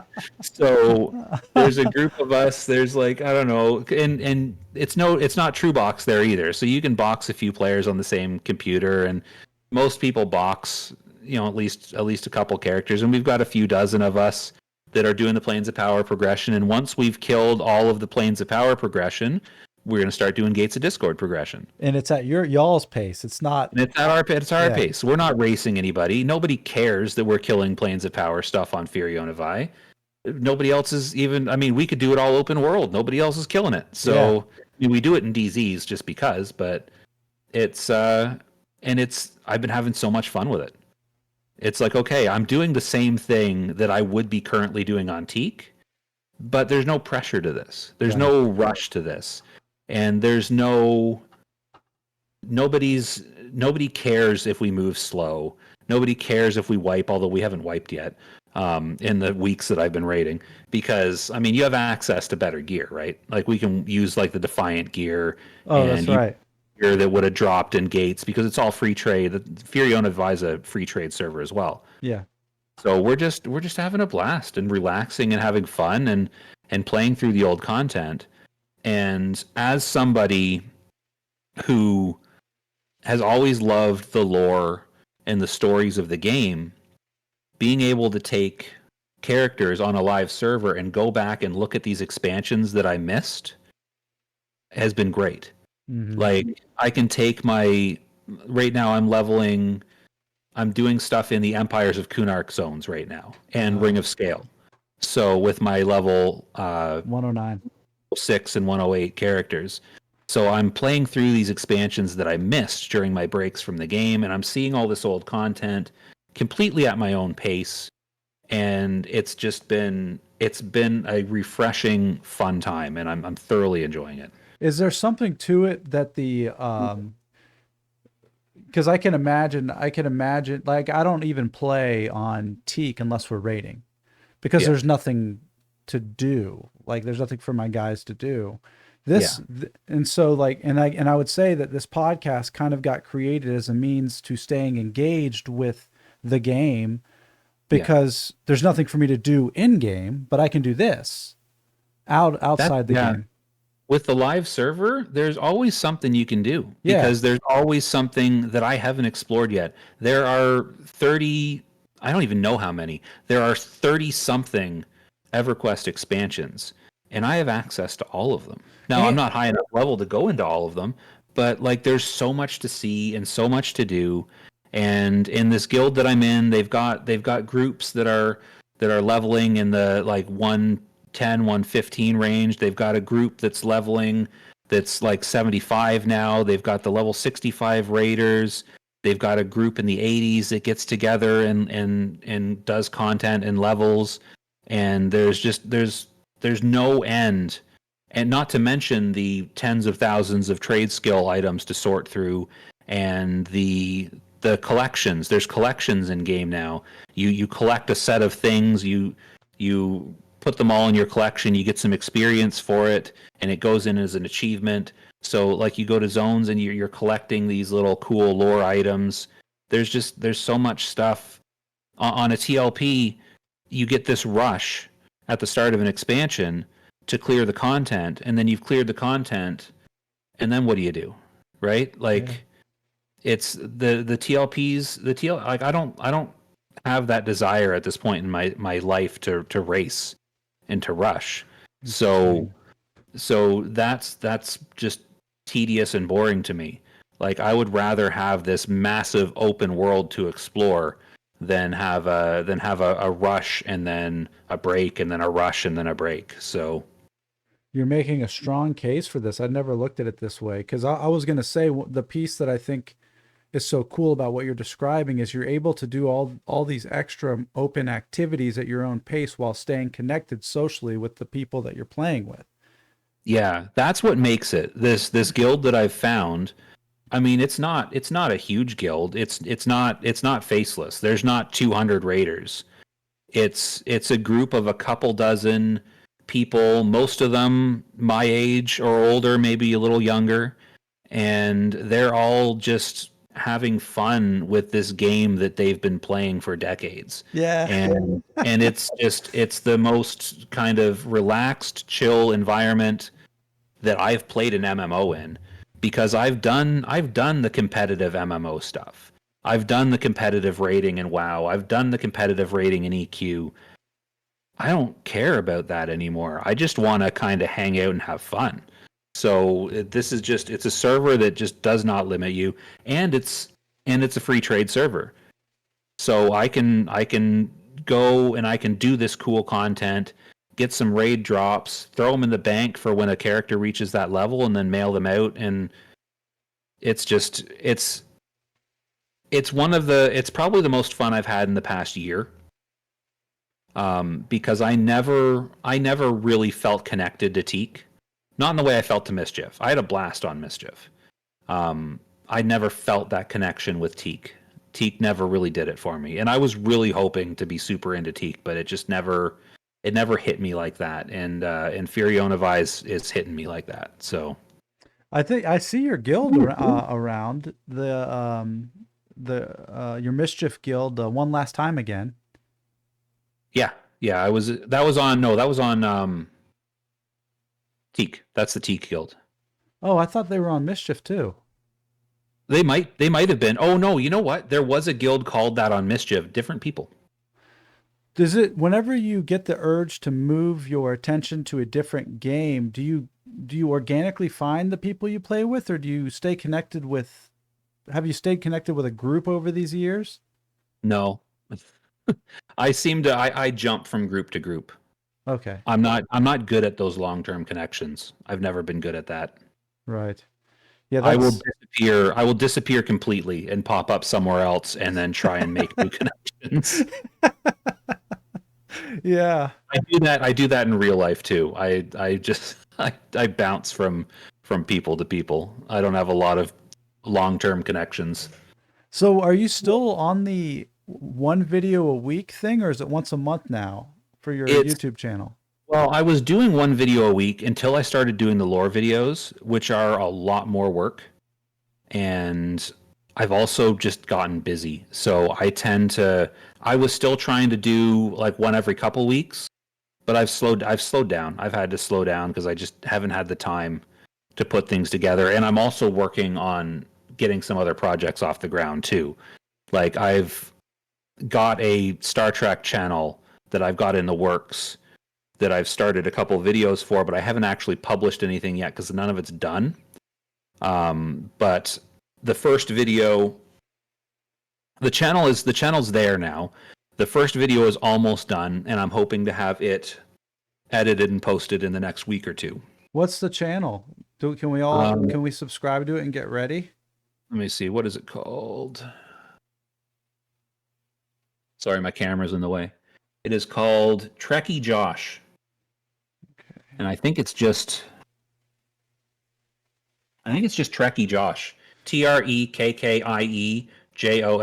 I don't think I had to put anything on the end of it or anything. Um, and what I'm going to have a couple series that I have planned for that. The first one that I'm working on now is tentatively called Star Trek Book Club. So what I'm doing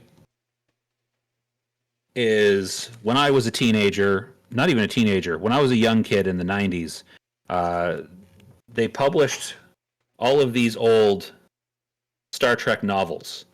So they're sort of non-canon novel series of Star Trek: The Next Generation, and I'm going back and I'm reading them, and I'm doing like a book club analysis of these old books, kind of asking myself because when I was a kid, Yeah, man.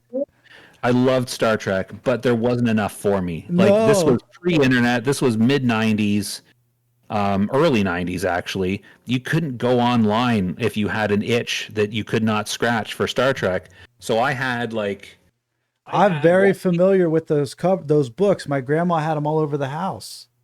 Yeah, well, that's like I was watching Star Trek: The Next Generation, and I couldn't get enough of it.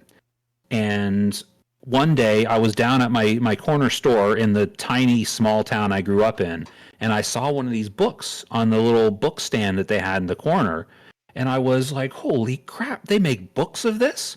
So I read every one that I could get my hands on when I was a kid, Yeah. and then have since lost them. So I have actually gone. Can you see my shelf here? Yeah, Right yeah, here. I have gone. I have scoured flea markets across the great province of Ontario, not part of the U.S. yet. I have scoured flea markets across the great province of Ontario and have been buying up the entire series of Next Generation books. All And now that I've right. completed my collection, I'm reading them, and one by one, I am going to make book club videos where I look back and say, you know what? I loved this book when I was 11. Is it actually good? The answer in the case of this book right here is not really, but it was fun. But it was fun to read, and it's fun to talk about. So I'm enjoying it, and That is that's taken up a little amazing. bit of my time. So I'm that's excited for what. that. Yeah, yeah. That's hopefully I get sidetracked sometimes, but the fact that I've already mostly scripted out the first video.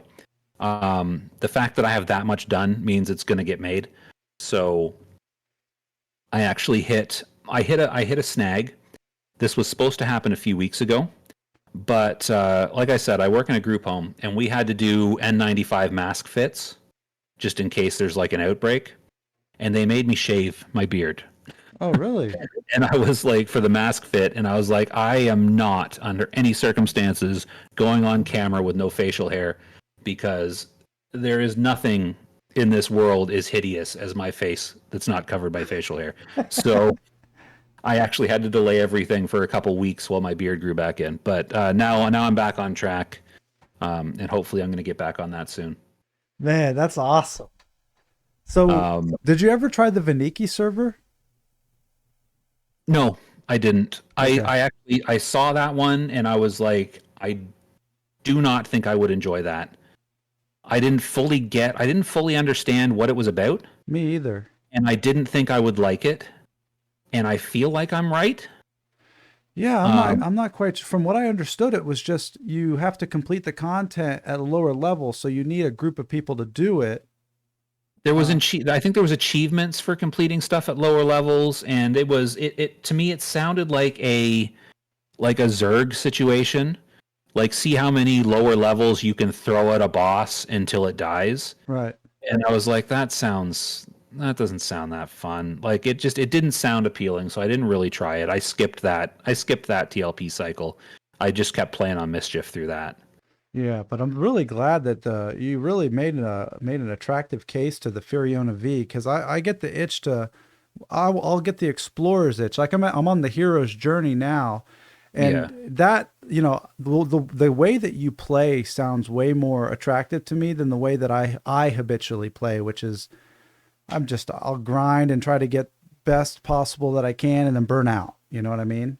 But Yeah, see, I'm trying to avoid the burnout. The Firiona Vi is my burnout protection because there's nothing that I have to do. yeah, I mean, I choose to go Wednesday nights for my Planes of Power raids, but you know what? Planes of Power came out in 2004. It's not going anywhere. mm, If I there's no race. It's not yeah. over in 3 weeks. You don't need a Um, certain piece of gonna an continue to item. be there. No, I don't need Yeah, any gear. yeah. I went to the bazaar, and I outfitted my characters in gear, better gear than that drops from the planes. I'm going to these raids knowing that I am never at any point gonna need a drop. Like I'm not there for the gear. So is the So, banter and the camaraderie pretty good when y'all are doing that? yeah, it's fun. It's good. Like everybody seems to just kind of be relaxed and enjoying each other's company. Like it's nice. It's nice. Very It cool. actually reminds me. I don't know when you want to finish, but I want to kind of sneak one more story in that I love. I love telling this story about the old days of EQ because it fits in with the idea of the chill guild that you like hanging out with. um, my first time around when I hit Planes of Power, I was playing with this friend of mine that I was telling you about that would come and go because he was more socially active than me. When we were playing together at one point, this was before I started really raiding in Planes of Power. So this was like early days of Planes of Power. We ended up connecting with this group of people that had this guild going. I believe it was called Eternal Fear because it was the early 2000s and we were edgy early 20s, and we thought Eternal Fear sounded like a really like sick name for a guild, right? So we were in this guild and we were having a great time. It never occurred to us to be a competitive raiding guild. It never occurred to us even to push hard at current content. So during Planes of Power era, we were raiding like Velios content, and we were raiding Luckland content, and we were taking our small group of people and hitting raid targets that had been on farm by other guilds for a couple years at this point. We were just kind of having fun. Like we were having a great time. And at one point we were chatting in our Ventrilo or TeamSpeak or whatever we were using at the time, and one of the guild leaders was like, "You know what? This is great. We need to meet up. Like we need to like meet up in person and hang out." And we kind of looked at the logistics of that, and me and my friend, we live up here in Ontario. We had a couple guys that were in Ohio. I think we had a guy in, I want to say, Iowa. We had some people in Pennsylvania. We had a couple people a little bit further to the south. And basically, we established, you know what? Ohio is a pretty good central location. So we decided one weekend that we were all going to go meet up at Cedar Point Park in Sandusky, Ohio, like big amusement park there. And we were going to hang out. We were going to go on some rides, and we were going to talk EQ, and we were going to have a fun day. So that is, I want to say, an 8 or 10 hour drive from where I am. I'm near Toronto. Yeah. So it's a ways away. Like it's across a border. It's in another country. But me and my friend were like, let's do it. Let's just go. Let's just, Friday, let's pack up the car. Let's drive down. We'll spend the night in a cheap, sketchy motel. We'll go have our fun day and then spend another night in a cheap, sketchy motel and drive home. It'll be good times. Yeah.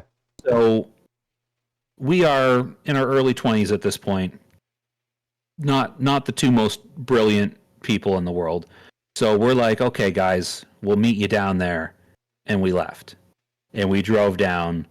And we arrived in Sandusky, Ohio. We checked into our seedy, cheap motel. And we sat down and we started talking about what we were going to do the next day and how awesome this was. And that's when it kind of hit us that we had no idea what our guildmates looked like or even what their real names were.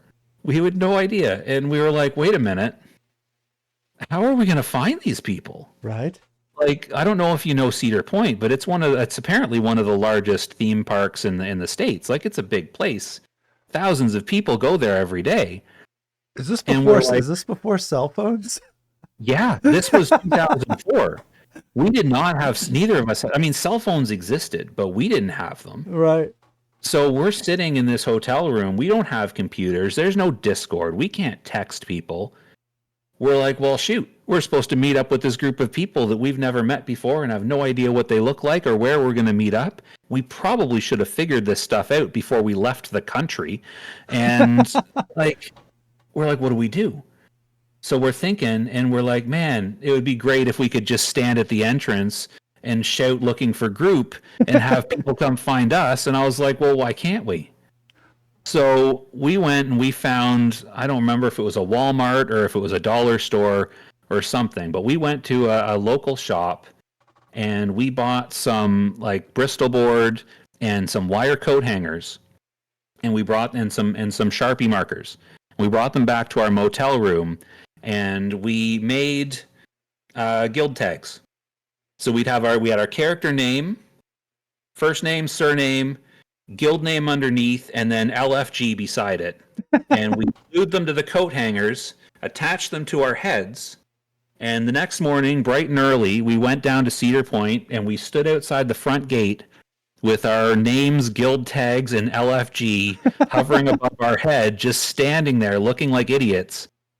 While like thousands of people filed past us going into the park. And we got some odd looks. We got some people stopping and being like, "Are you guys okay? What is going on?" And we were like, "No, no, no, we're looking for our guildies." And they were like, "Okay." And they just went along. And eventually, luckily, a couple guys walk up to us and they're like, "Hey, you want to join our group? We're in this guild called Eternal Fear." And they introduced themselves, and it was the guild leader and his first officer best friend. And we were like, oh, we were so relieved that we actually found these guys, and we ended up joining up with the group of them, and we just had a great day in the park. There was, I think, about 10 of us that ended up meeting up there, and we just spent all day hanging out, going on rides, talking EQ, and making these grand plans for our guild that we were gonna do this and we were gonna do this, and we're officially a guild now. We've met in real life. We've done this, and we had those grand plans, and that was socially probably one of the highlights of EQ for me.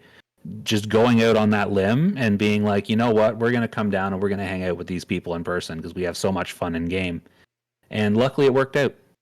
And then a few months later, the guild leader and his best friend had a serious falling out. The guild dissolved, and we never talked to each other again. But for that brief moment over that summer, we were on top of the world. We had so much fun with that. That is a great story, man.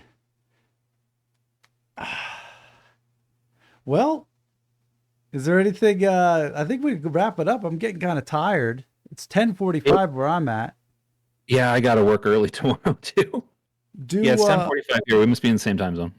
Wait, what? It's 10:45 for you too? Yeah, yeah. Oh, okay, cool. Man, we're East Coast time here, so. Yeah, East Coast. So JTG Gaming, Trekkie Josh is the new. Is that correct? Josh, yeah. Trekkie Josh. Trekkie Josh. Yeah. I love everything you do. Video's up yet, but it's gonna be. I can't wait to watch the Trekkie Josh stuff because I love Star Trek too, and all the stuff you do is phenomenal. And thank you so much for coming on the show. It's fun. I love just sitting and chatting EQ. Like I could do this.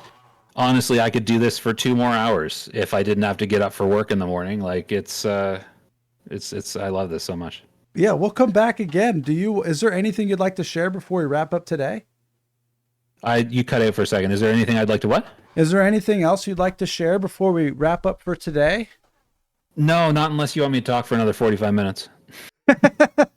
No, it's best that I just not say anything else. Yeah. We'll circle back, and thanks everybody for joining, and check out JTG Gaming. Thanks for having me on. I'm gonna press the stop recording button.